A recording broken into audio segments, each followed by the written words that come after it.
바로 교육이라고 하는 것입니다.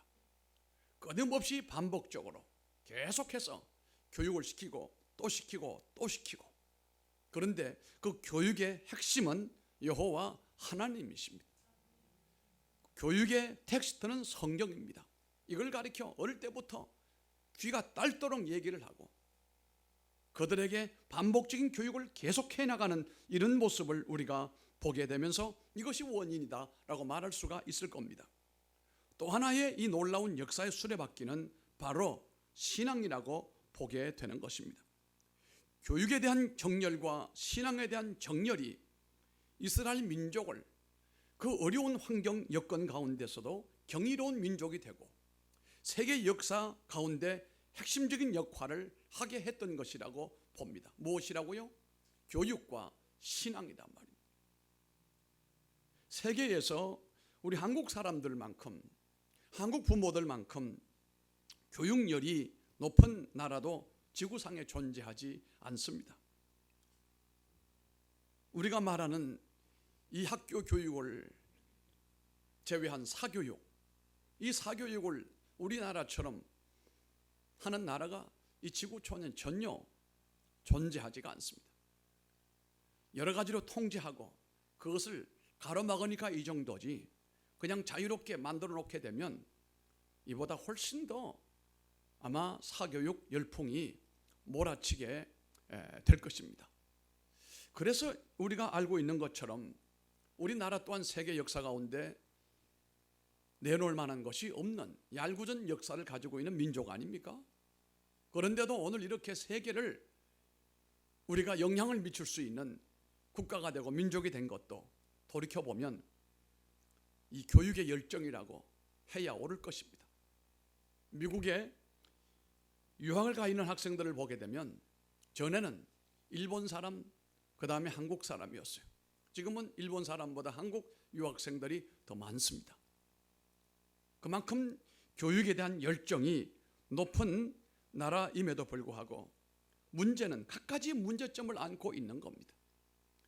가정이 해체가 되어지게 되고 별별 문제들이 일어나게 되고 끔찍한 사건들이 벌어지게 되고, 우리가 이렇게 부모들이 높은 교육열이 있음에도 불구하고 이런 문제들이 일어나는 이유는 도무지 무엇일까 연구해 보게 되면 그 핵심적인 문제는 무엇을 위한 교육이냐, 무엇을 교육시키느냐라고 하는 것이 문제가 있다는 겁니다. 유대인들은 오직 성경을 가지고 텍스트로 삼고 성경을 교육을 시켜요. 그런데 우리는 왜 교육을 해야 되는지, 무엇으로 교육을 해야 되는지 이 철학이 없고 이 신학이 없다 이거예요. 덮어놓고 열심히 해서 네가 죽어야 내가 산다는 마음을 가지고 이렇게 도전할 뿐인데, 그래서 결과적으로 교육은 이루어지고 있지만은 교육의 열매는 그야말로 한심스럽다라고 말할 수가 있을 것입니다. 어떤 목적으로 교육을 하느냐 이거예요. 어떤 목적으로 교육을 하며 무엇을 위한 교육을 하느냐 이 말입니다. 이 물음에 올바른 답을 하지 못하면 교육은 사람으로 하여금 빗나가게 만들 수밖에 없는 동기가 될 수가 있다는 사실입니다. 교육학자들은 교육이 효과적으로 이루어지기 위해서는 세 가지가 꼭 필요하다고 얘기를 합니다. 첫째는 교육을 받아야 된다. 기회를 놓치지 말아야 된다. 둘째는 상징적인 도구를 활용을 해야 된다. 교육이라고 하는 말로만 되는 것이 아니고 뭔가를 활용을 해야 된다는 겁니다. 도구. 그래서 학교에는 이 교재, 교구 이런 개발을 부지런히 하고 있는 것도 사실입니다. 세 번째는 이 교육이라고 하는 것은 일관성 있게 반복적으로 이루어짐으로 인하여 사람 몸에 물들게 하고 이것이 습관이 되어지게 해야 된다라고 하는 것입니다. 그런데 오늘 이 본문의 말씀을 보면은 이 세 가지 사실이 그대로 적용되어 있음을 우리가 발견하는 장면을 성경에서 읽었습니다. 첫째는 자녀들을 신앙교육을 시키는 부모가 되어야 됩니다. 이건 기본입니다. 이스라엘 백성들은 모든 기회를 사용을 하여 자녀들을 교육을 합니다. 모든 삶이 자녀들을 가르치는 교육의 기회가 된다는 사실입니다. 특별히 아이들이 청소년 때까지는 우리가 과할 정도로 종교 교육을 시킵니다. 신앙 교육을 시킵니다. 하나님 교육을 시킵니다. 그리고 난 다음에 어른이 결혼을 하고 어른이 되어지게 되면 그 다음부터는 별로 강요하지 않습니다. 이미 받은 교육대로, 이미 받은 신앙대로 넓은 세상 나가서 마음대로 살아라 이거예요. 물론 우리하고는 좀 다른 점이 있습니다만, 그러나 그들이 청소년 때까지는 철저히 반복적인 교육을 시키고 신앙적인 교육을 시키고 여호와 하나님 교육을 지겹도록 시킨다는 사실이에요. 장막절 여러분 아시지요? 장막절은 무엇입니까? 이스라엘이 광야를 통과할 때에 구름기둥 불기둥으로 하나님께서 인도해 내시면서 그 무더운 뜨거운 햇살에 타 죽지 않고 시원한 그늘을 경험을 했고, 겨울에 그 사막의 무슨 추위, 굉장히 춥습니다. 얼음은 얼지 않을는지 몰라도 낮온도가 40도 되는 가운데 저녁에 영상 5도만 돼도 사람이 못 견뎌요. 이 차이가 이게 30도 40도가 나면은 이 몸이 적응을 못하니까 말이죠. 그들이 하나님의 불기둥으로 보호를 받았잖아요. 무려 몇 년이요? 40년이에요. 그 40년 동안 하나님이 우리의 지붕이 되시고 우리를 지켜주셨다라고 하는 것이 장막절의 기본이 된다는 사실입니다. 그리고 지금도 그들은 장막절이 다가오게 되면 자녀들을 몽땅 데리고 들판으로 사막으로 나갑니다. 거기다 텐트를 칩니다. 어떤 사람은 텐트를 치고 어떤 사람은 나무를 꺾어다가 얼기설기 그냥 하늘에 밤이 되면 별이 보일 정도로 그렇게 쳐놓고, 이것은 자녀들에게 매우 괴로운 일이며 짜증나는 일이죠. 그래서 자녀들이 부모에게 항의를 합니다. 왜 좋은 집을 두고 좋은 아파트를 두고 왜 우리가 이런 데로 가야 합니까 아버지? 이때 아버지가 가르칩니다. 얘들아, 옛날에 있지 우리 할아버지 할머니 조상들이 이 광야에서 40년을 지내셨다는 거야. 그때 이 바로 초막을 치고 이 초막 속에서 하나님의 인도를 받으며 하나님을 만난 거야. 6월절이 다가오게 되면 여러분 잘 아시죠? 6월절은 그 죽음의 천사가 건너뛰어갔던 6월 패스오버 했던 그 밤을 기념하는 것 아닙니까? 밤중이 된 부모가 자녀를 막 흔들어 잠자는 아이를 깨워요. 아이가 눈을 비비고 일어나면서 짜증을 내지요. 아빠 왜 그래요? 왜 깨워요? 아버지가 대답을 합니다. 얘야, 옛날 6월절에 말이야, 우리 조상들이 애굽에서 종살이하고 있을 때, 그때 말이야 우리 하나님께서 우리 조상들을 다 깨워가지고 밤중에 허리띠를 띠고 그리고 우리 여호와 하나님 명령을 따라서 자유를 얻기 위해서 애굽을 떠났다는 거야. 그게 6월절인데 우리도 그렇게 해야 돼. 자, 우리 가서 우리도 6월절을 그렇게 보내자. 아이들이 싫어해도 부모는 양보하지 않아요. 양보할 게 있고 양보 못할 게 있잖아요. 웬만한 건 양보하지요. 그러나 양보 못할 건 못하는 겁니다. 그 아이들 데리고 나가는 거예요. 단순한 명절이 아니라 교육의 기회로 삼는다 이겁니다. 그들은 모든 것들이 교육의 현장으로 삼고 교육할 수 있는 기회로 삼거든요. 오늘 여기 1절 말씀을 보게 되면 앞에 나오는 1절을 보면 한번 다 같이 읽어보십시다. 시작.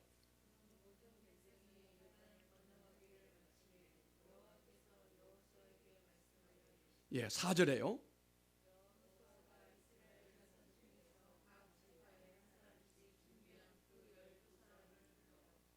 아멘. 6절에 보십시다. 시작.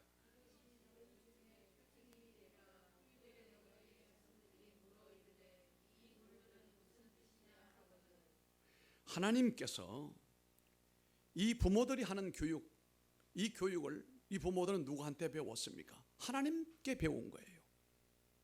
모든 정황, 모든 일들, 이것을 교육의 기회로 삼았다는 거예요. 여기서 말씀하고 있는 이 본문의 내용은 하나님께서 이스라엘 사람들을 저 가나안 땅으로 들어가게 하시는데 이제 먼 길을 건너와서 요단강을 건너야 돼요. 요단강이 보리벨 때가 됐으니까 물이 막 철철 넘쳐 흘러가지고 그냥 건너갈 수가 없어요.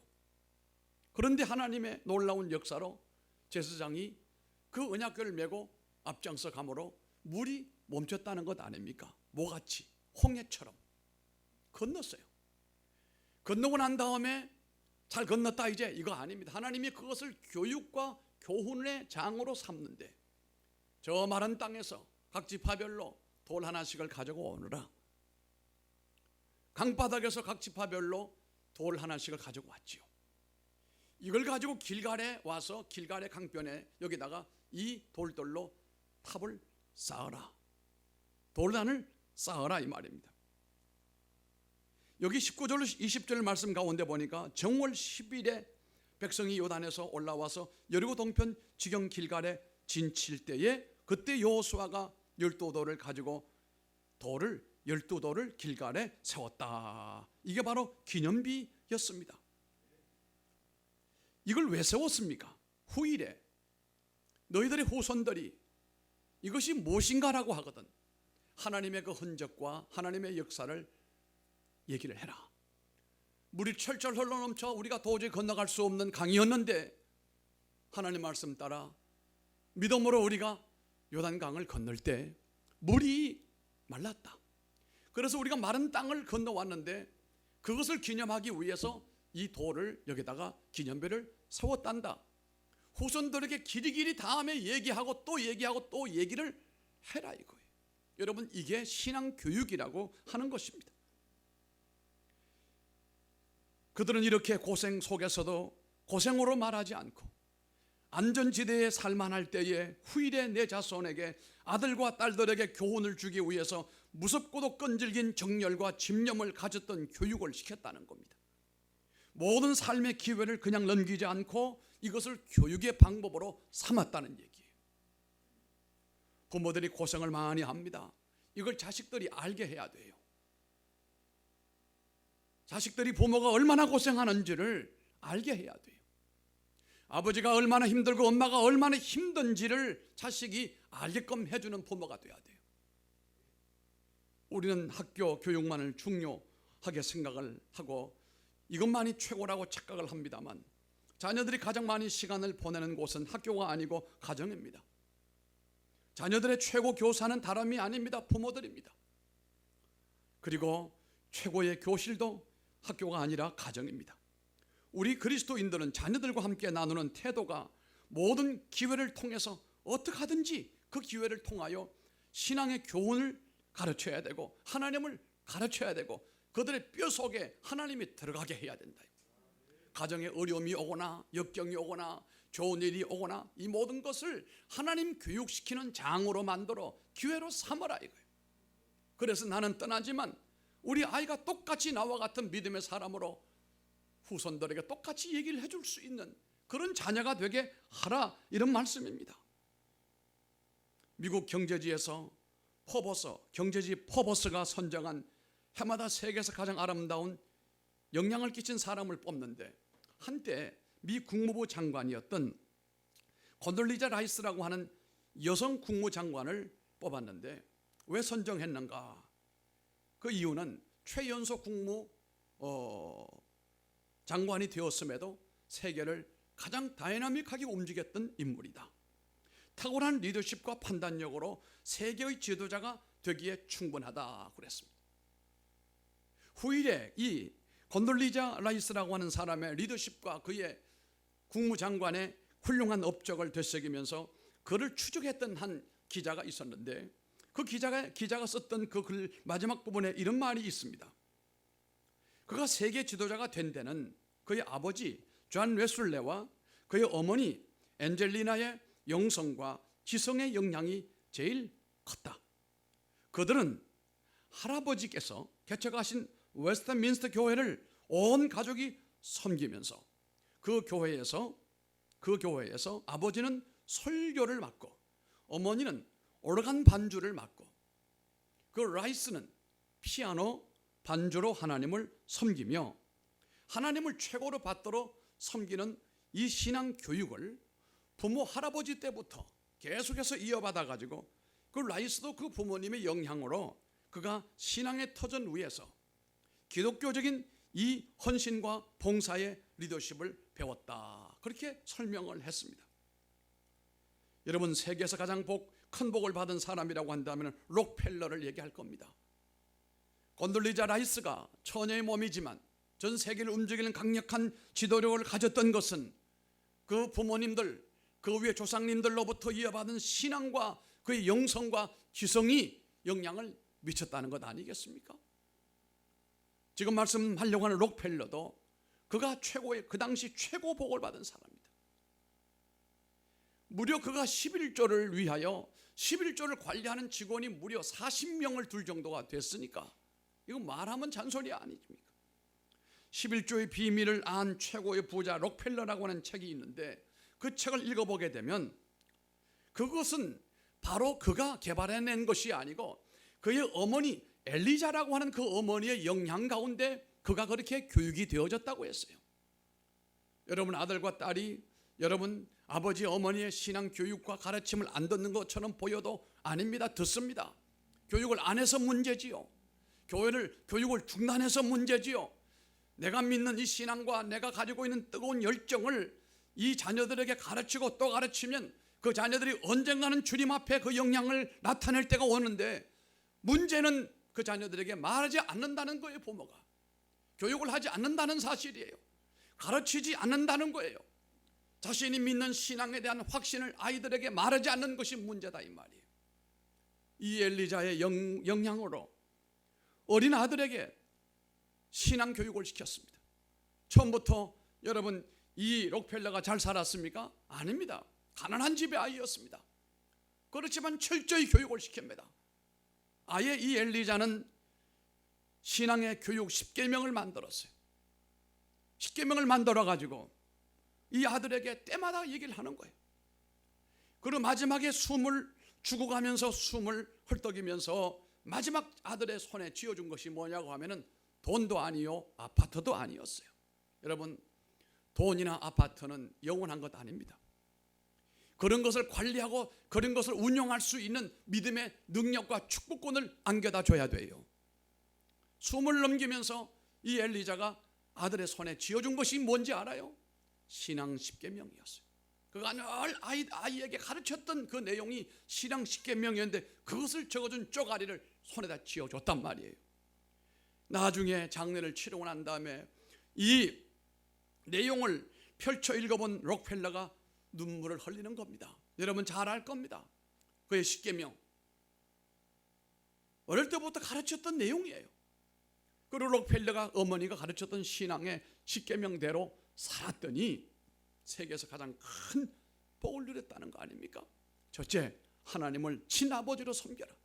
네 친아버지는 네를 낳아준 친아버지가 아니고 하나님이 너의 친아버지다. 여러분 우리 육신의 아버지 귀한 분들이에요. 그러나 그분들은 연세 드시면 다 떠나갑니다. 우리를 어느 정도 지지해놓고 세워놓고 난 다음에 다 떠나게 되어 있어요. 세상의 아버지는 참 아들을 딸을 아주 세워놓지도 못하고 어린아이일 때 떠나가는 아버지, 그 아버지는 어떤 심정일까요? 그런데요 이렇게 세상 아버지는 불완전합니다. 완전한 아버지는 세상에 존재하지 않아요. 우리 아버지는 조금 좋은 편에 속하는지 몰라도 완전한 아버지 없어요. 또 아버지가 나쁘다고 생각해도 완전히 나쁜 아버지는 없어요. 조금의 차이가 있을 뿐이죠. 공통점이 뭔지 알아요? 세상 아버지는 완전한 아버지가 아니고 부족함이 있는 아버지다. 그래도 나를 이 땅에 나게 하신 아버지, 귀한 분 아니냐? 그러나 우리가 실망하지 말아야 될 것은 우리 믿는 성도들에게는 진짜 아버지가 따로 있어요. 돌아가시지도 않고 병들지도 않고 힘없는 아버지가 아니고 언제든지 우리를 위하여 도움을 줄 수 있고 우리에게 유익을 줄 수 있고 우리에게 모든 보호와 우리에게 모든 것을 더할 수 있는 아버지가 계시는데 그 아버지가 하늘 아버지예요. 이걸 얘기하는 겁니다. 건들리자가 그 아들 록펠러에게 하나님을 친아버지로 섬겨라. 둘째, 너 목사님을 하나님 다음으로 섬겨라. 셋째로 너 오른쪽 주머니에는 항상 11조를 준비해라. 넷째로 누구하고도 원수를 맺지 말고, 다섯 번째는 예배 드릴 때는 꼭 앞자리, 맨 앞자리에 앉아라. 여섯 번째는 항상 아침에는 그날의 목표를 세우고 하나님 앞에 그것을 위해 기도해라. 일곱 번째, 잠들기 전에는 반드시 하루를 반성하고 기도해라. 여덟 번째, 남을 도울 수 있을 때 힘껏 도와라. 아홉 번째, 주일 예배는 꼭 본교회에 가서 드려라. 마지막으로 아침에는 가장 먼저 하나님의 말씀을 읽어라. 여러분, 이 정도로 어릴 때부터 그 어머니가 신앙교육을 반복적으로 계속했다면 이 내용은 뼈속에 사무치고 머릿속에 담겨져 있을 겁니다. 이 정도가 되어야 내가 세상을 떠나고 난 다음에 이 아이들은 그 길로 그대로 걸어갈 줄로 믿습니다. 사실 록펠러는 가난한 집에서 직장을 갔는데 거기는 미국은 주급을 하거든요. 한 주간 일하고 난 다음에 한 주간 하고 일하고 주급을 4달러를 받았어요. 사부를 받으려고 아침에 6시 30분에 출근을 해가지고 10시 저녁에 퇴근을 했단 말이에요. 이러면서 4달러를 받아요. 물론 그 당시 환율이 지금 돈의 가치가 지금하고는 다르겠지만 작은 돈을 받았어요. 그는 19살에 집사가 됩니다. 그 어머니의 신앙대로 살아가니 나이가 뭔 상관이 있어요. 성인이 되면 사실은 나이를 얼마나 먹고 그게 문제가 아니에요. 얼마만큼이나 하나님을 잘 섬기고 얼마만큼이나 책임의식이 있고 헌신할 수 있는가가 중요한 일이지 나이 많고 적음이 별로 중요한 게 아니에요. 차라리 나이 어린 철들지 않은 아이가 나아요.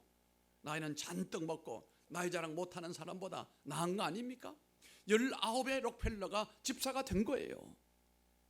그래서 내년에 우리 현정이도 그냥 권사는 아주 다음에 시키고 집사, 우리 원철이도 그냥 집사. 찬미 안 가면 찬미도 후보야. 찬미 몇 살이야 원래? 22살이면 록펠러보다 몇 살 많은 거야. 예. 그 정도 나이 먹어서 다 어른 다 된 거예요. 아빠 엄마가 너무 많이 보호해 줄 필요가 없어요. 돈 필요하면 알바하면 돈 버는 거고 뭐가 안 돼요. 19살에 총각 집사가 돼가지고 25세 결혼을 했는데 행복한 가정을 누리면서 하나님의 엄청난 축복으로 그의 11조 계산하는 직원만 몇 명이요? 40명. 그리고 그것을 주의 사업을 위하여 대부분 사용을 했습니다. 그 돈이 한국까지 왔다는 사실입니다. 여러분의 자녀들을 신앙교육으로 양육하여 위대한 지도자로 세워야 됩니다. 이렇게 세움받은 자녀들은 부모에 대한 섬김과 효도를 의무 이상으로 분명히 감당하게 될 겁니다. 훌륭한 부모는 자식이 효도할 수 있도록 길을 열어주는 분들입니다. 많은 자녀들이 부모에게 효도하려고 해도 그 길을 닫아놓고 있는 이런 경우도 안쓰럽습니다. 정말 분명한 것은 물질이 중요한 것이 아니고 영혼이 중요하다. 우리 자녀들이 천국에 올라갔는데 부모를 만나고 그리고 그 조상들 만났을 때 그 영광이 얼마나 크겠습니까? 나는 천국을 올라갔는데 가보니 말로 그렇게 사랑한다고 했는데 내 자식은 올라오지 못했어요. 이 땅을 치고 통과할 일이 아닙니까? 거지 나사로는 세상에 거지같이 살았지만 천국에서 아브라함 품에 안겨서 보니 저 밑에 불 가운데 고통당하는 부잣집 영감태기가 있었어요. 그 부잣집 영감태기 주제 파악도 못하고 쳐다보니까 자기 대문 앞에 얻어먹던 거지 나사로가 있는 걸 알고 아브라함에게 요청을 하잖아요. 저 나사로 우리가 살았을 때 내가 좋은 거 많이 줬으니까 지금 내가 목이 너무 마르니까 물이라도 한 방울 내 입술에 내 혀에 좀 해달라고 거절당했어요. 거절해버리고 말았어요. 천국은 갈 수도 없고 올 수도 없습니다. 천주교처럼 연옥이 있어서 내려갔다가 올라올 수도 없어요. 한 번 가면 끝이에요. 내 자녀들이 천국에서 만날 수 있게 해야 돼요. 잠시 왔다가 잠시 떠나는 정주행 같은 이 세상. 어떤 시인은 이 땅에 왔다 가는 것을 소풍 왔다가 간다고 했습니다. 그야말로 짧은 순간들이에요. 문제는 하나님의 나라에서는 영원하다는 사실이, 거기서 만나야죠. 상징적인 도구를 활용하여 교육하는 이스라엘 사람들을 본받아야 됩니다. 본문에 보면 이스라엘 백성들이 교육 기제를 사용해서 시청각 교육을 활용하는 것을 보게 돼요. 요단강을 건넜다는 사실을 귀로만 전달한 것이 아니고 기념비를 세워가지고 기념비를 보고 후일에 자녀들이 물을 때에 아버지 이게 뭡니까? 이때 그들은 말하기를 이 놀라운 믿음의 역사를 설명할 수가 있어야 된다는 겁니다. 믿음의 부모들은 자녀들이 하나님을 섬기며 경험했던 놀라운 흔적을 가져야만 돼요. 그 믿음의 흔적으로 흘러내리고 있는 축복의 기념비를 후손들에게 분명하게 보여줘야 된다는 사실입니다. 뿐만 아니라 자녀들을 일관성 있는 신앙교육으로 일관해야 됩니다. 오늘 본문의 말씀 6절 7절을 보게 되면 우리 한번 읽어보십시다. 6절과 7절입니다. 시작.